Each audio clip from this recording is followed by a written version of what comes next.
민수기 17장 1절부터 13절까지 우리 같이 읽습니다. 여호와께서 모세에게 말씀하여 이르시되 너는 이스라엘 자손에게 말하여 그들 중에서 각 조상의 가문을 따라 지팡이 하나씩을 취하되 곧 그들의 조상의 가문대로 그 모든 지휘관에게서 지팡이 12를 취하고 그 사람들의 이름을 각각 그 지팡이에 쓰되 레위의 지팡이에는 아론의 이름을 쓰라. 이는 그들의 조상의 가문의 각 수령이 지팡이 하나씩 있어야 할 것임이니라. 그 지팡이를 회막 안에서 내가 너희와 만나는 곳인 정거궤 앞에 두라. 내가 택한 자의 지팡이에 싹이 나리니 이것으로 이스라엘 자손이 너희에게 대하여 원망하는 말을 내 앞에서 그치게 하리라. 모세가 이스라엘 자손에게 말하되 그들의 지휘관들이 각 지파대로 지팡이 하나씩을 그에게 주었으니 그 지팡이가 모두 12이라. 그 중에 아론의 지팡이가 있었더라. 모세가 그 지팡이들을 정거의 장막 안 여 앞에 두었더라. 이튿날 모세가 정거의 장막에 들어가 본즉 레위인을 위하여 낸 아론의 지팡이에 움이 돋고 순이 나고 꽃이 피어서 살구 열매가 열렸더라. 모세가 그 지팡이 전부를 여호와 앞에서 이스라엘 모든 자손에게 가져오매 그들이 보고 각각 자기 지팡이를 집어들었더라. 여호와께서 또 모세에게 이르시되 아론의 지팡이는 정거궤 앞에 도로 가져다가 그에 간직하여 바정한 자에 대한 표징이 되게 하여 그들로 내게 대한 원망을 그치고 죽지 않게 할지니라. 모세가 곧 그같이 하되 여호와께서 자기에게 명령하신 대로 하였더라. 이스라엘 자손이 모세에게 말하여 이르되 보소서 우리는 죽게 되었나이다. 망하게 되었나이다. 다 망하게 되었나이다. 가까이 나아가는 자 곧 여호와의 장막에 가까이 나아가는 자마다 다 죽사오니 우리가 다 망하여야 하리이까. 아멘. 고라의 반역, 그지? 이제 고라의 반역 당을 지어서 반역한 이후에 반역한 사람들이 다 죽고 그리고 또 이름 있는 지휘관들, 그지? 이름 있는 지휘관들이 250명이 죽었어요. 그건 굉장히 큰 사건이지. 뿐만 아니라 이제 이스라엘 백성들도 1만 4천 몇백 명인가, 7천 명인가 그렇게 이제 또 죽임을 당했어. 이렇게 다 죽임을 당한 이 사건이 작은 사건이 아니잖아. 그리고 지휘관이 250명 정도 죽었을 것 같으면 상당히 지휘관에 대한 이제 공백이 생겼을 거예요, 그치?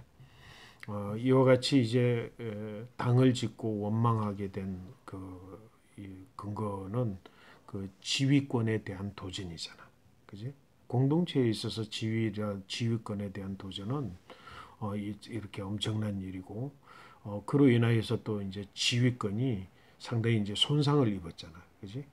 그 지휘권이 이제 손상을 입은 거잖아.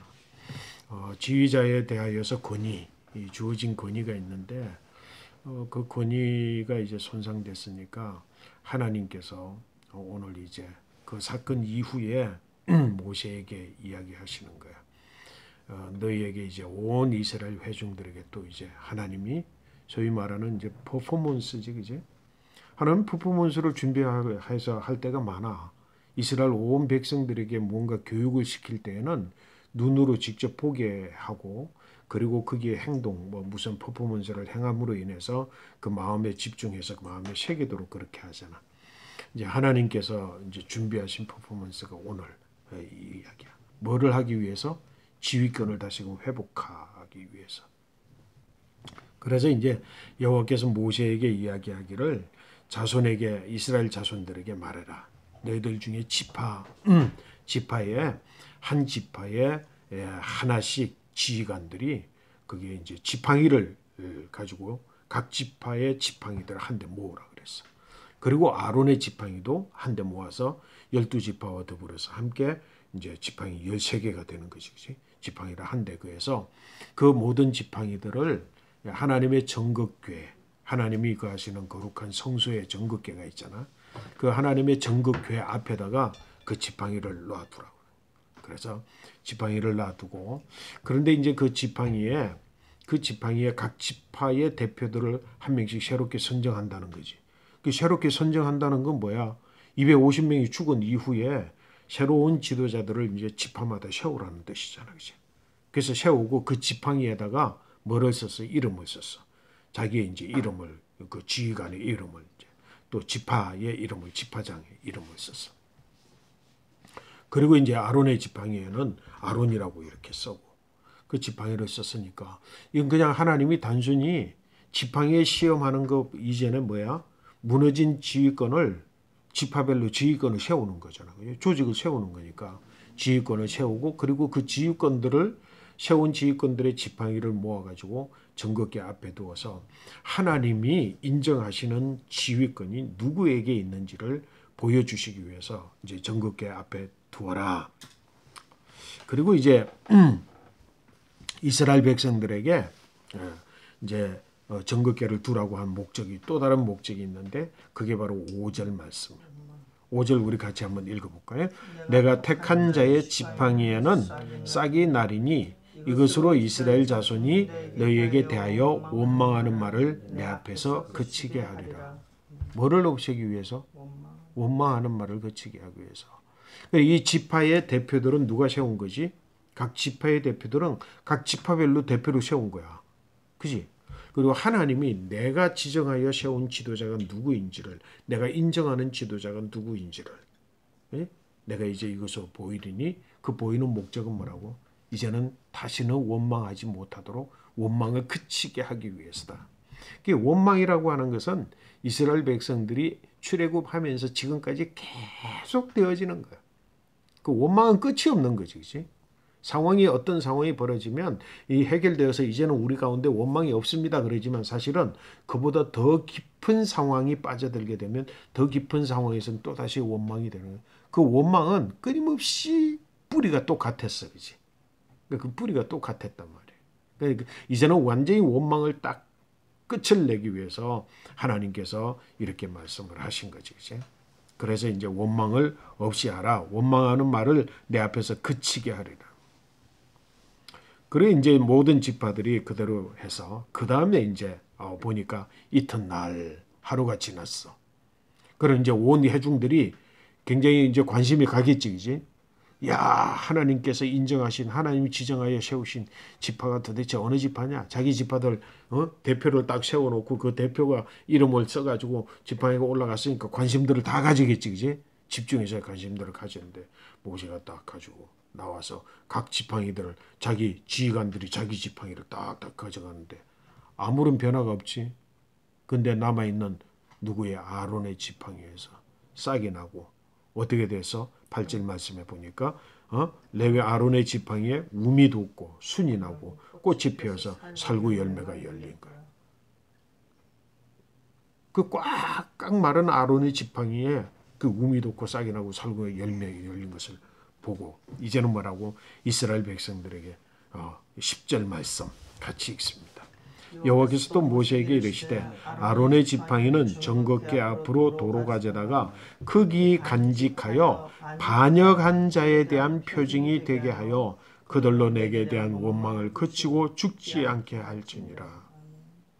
반역한 자에 대한 증표가 되어라. 반역한 자의 증표를 삼아서 이제 다시 이스라엘 백성들이 무엇을 보기만 하면, 이 지팡이를 보기만 하면 원망하다가도 어이쿠, 원망했다가는 내가 죽지. 그지? 원망했다가는 뭐라고? 땅이 갈라져서 삼켜버리고 그 죽임을 당하는 거니까 원망했다가는 죽지. 그러니까 그 증표를 보고 원망이 툭 튀어나오다가도 그것만 보면 아이쿠, 그럼 나 이제 죽어. 이 증표를 삼으라고 아론의 쌍난 지팡이를 주었어. 여러분, 원망은 하다가도 거쳐야 되는 거예요. 그지? 원망이 튀어나오다가도 딱 증표를 보고 아이고 이러다가 내가 죽지 하고 원망을 딱 삼킬 줄 알아야 되는 거예요. 그렇게라도 해서라도 뭐를? 원망을 그치게 해서 그들이 죽음을 면하게 하라 그랬어. 죽지 않고 죽음을 면하도록 하라고요. 그래서 뭐라고? 내게 대한 원망을 그치고 죽지 않게 할지니라. 원망을 툭 하다가도 그거 보고 입 딱 다물면 원망 안 하면은 죽지 않는다는 거예요. 모세가 이와 같이 그대로 명령한 대로 다 준행했어요. 그런데 우리 12절, 13절 말씀 한번 볼까요? 이스라엘 자손이 모세에게 말하여 이르되 보소서 우리는 죽게 되었나이다. 망하게 되었나이다. 다 망하게 되었나이다. 가까이 나가는 자 곧 여호와의 성막에 가까이 나가는 자마다 다 죽사오니 우리가 다 망하여야 하리이까? 하나님은 원망을 그치게 할 뿐만 아니라 원망하려고 하는 사람들을 뭐 하기 위해서? 살리기 위해서. 그지? 살리기 위해서 이 아론의 쌍난 지팡이를 정극계 앞에 딱 놓고 그 백성들이 그걸 보고 원망하지 않으면 살도록 하나님이 주신 이 퍼포먼스의 결과인 아론의 지팡이를 보면서 뭐라고? 이스라엘 백성들이 다 뭐라고 그러고 있다고? 이제 우리는 망했습니다. 우리는 다 죽게 됐습니다. 이제는 다 죽을 겁니다. 그걸 보면서 뭐야? 원망하면 죽는구나 하고 원망 안 할 마음을 가져야 되는데 우리는 원망할 거니까 죽게 됐다. 여러분 생각이 어떤가요? 사고가 바뀌어야지, 그치? 하나님이 분명히 세우신 이 아론의 쌍난 지팡이는 뭐라고? 원망을 그치고 원망하려는 자들이 죽지 않고 살게 하기 위해서 하나님 세워놓은 걸 보고 이제 우리 다 망하게 됐다. 다 죽게 됐다. 우리는 다 죽을 거다. 여호와의 궤 앞에 나가는 자들마다 다 죽을 건데 다시 말해서 뭐라고? 자신들의 원망을 고칠 생각은 하나도 없어. 원망이 일상이 되어왔던 사람들이 그 일상을 버릴 생각이 없기 때문에 우리는 다 죽게 되었습니다. 여러분 이 사고가 바뀌어지지 않는 거지. 결국은 뭐야? 하나님께서 이스라엘 백성들을 가나안 땅에 못 들어가게 했나? 그들 자신이 안 들어가는 길을 선택한 거지. 아니 원망을 하지 마라. 원망하지 말고 이걸 보는 적시로 원망을 그치면 그들이 더 이상 죽지 않고 죽지 않게 해라. 그렇게 만들어 놓은 것을 보고 우리는 다 망했습니다. 우리는 다 죽게 됐습니다. 이제는 다 죽을 거예요. 이 뿌리 깊은 원망, 이 원망으로 인해서 이스라엘 백성들이 가나안에 들어갈 가능성이 전혀 없어 보여. 아니나 다를까 이들 모두는 뭐라고? 광야에서 다 죽을 백성이야. 여러분 원망이 얼마나 무서운 거예요. 우리 마음속에 있는 원망은 뭐예요? 꿈이 없고 비전이 없고 미래가 없기 때문에 하는 거지. 과거에 회귀하는 거고 돌이켜보고 현재의 상황에 대해서 불만의 상황이 불만으로 표시되어지고 그래서 내게 이미 주어진 고라의 당직계는 뭐야? 이미 그들은 지위를 누리는 사람들이었잖아. 중간 지휘자들이었잖아. 충분히 감사하고 거기에 대해서 하나님께 봉사할 수 있고 충분히 선택받은 자로서 감사해야 되는데 감사할 줄 모르고 그것을 통해서 더 높은 자리를 바라보면서 야 너만 그러면 제사장이냐? 너만 그러면 우리의 왕이냐? 그렇게 하다가 다 죽이는데 그 원망. 없어서도 원망하고 앞에 위한 것, 자기가 없는 것을 남들이 가진 것을 보면서도 원망하고 이 원망을 하나님께서는 그치게 하기 위해서 세운 아론의 지팡이를 보면서 원망을 그칠 생각을 하지 않으면서 우리는 망하였다. 우리는 죽게 되었다. 망했다. 하나님께서는 뭐라고 분명히 이야기하셨지? 너희가 하는 말 내 귀에 들리는 대로 내가 너희에게 행하리라고 말씀하신 그 하나님의 경고를 이미 이스라엘 백성들이 받았음에도 불구하고 그들은 망하였다. 죽게 되었다. 그게 망하고 죽은 거지. 60만이. 내 귀에 들린 대로 내가 너희에게 행하리라. 하나님의 그 말씀이 있음에도 불구하고 그리고 그 원망을 그치게 하고 죽지 않는 방안을 보면서조차도 그들은 죽기로 작정하고 망하였도다. 죽게 되었도다. 그러면서 또 뭐라고 그래? 우리가 다 망하여야 하리까? 이건 뭐야? 원망이지. 우리가 다 망해야 하겠습니까? 그렇게 원망하는 거야. 여러분 이스라엘의 60만의 광야에서의 죽음을 하나님이 그들을 죽였다라고 하지만 아니야. 하나님이 그들을 죽인 게 아니야. 그들 스스로가 죽음을 택한 거지. 그지? 그리고 뭐라고 분명히 사람들은 하나님은 우리를 죽였다고 말할 것 같지만 아니야. 하나님은 뭐라? 죽지 않기로 하는 방안들 그리고 여러 가지 그 대안들을 계속해서 제시했지만 인간의 선택은 어디까지나 끝까지 원망이라고 하는 거예요. 그래서 그들은 죽고 말았다고 하는 사실을 오늘 깊이 다시 한번 묵상하고 우리의 삶 가운데 하나님 원망을 그치게 하기 위한 것 그리고 그러한 대안조차도 받아들이지 못하는 자신들을 보면서 이스라엘 백성 자신들을 보면서 우리 자신들을 다시 한번 점검하고 돌이켜보아서 뭐라고? 죽어도 원망하지 말자. 죽어도 원망하지 말자. 그게 사는 법이지. 아니면 죽는 법이야. 죽어도 원망하지 않는 하나님의 거룩한 백성들이 되시기를 간절히 축원합니다.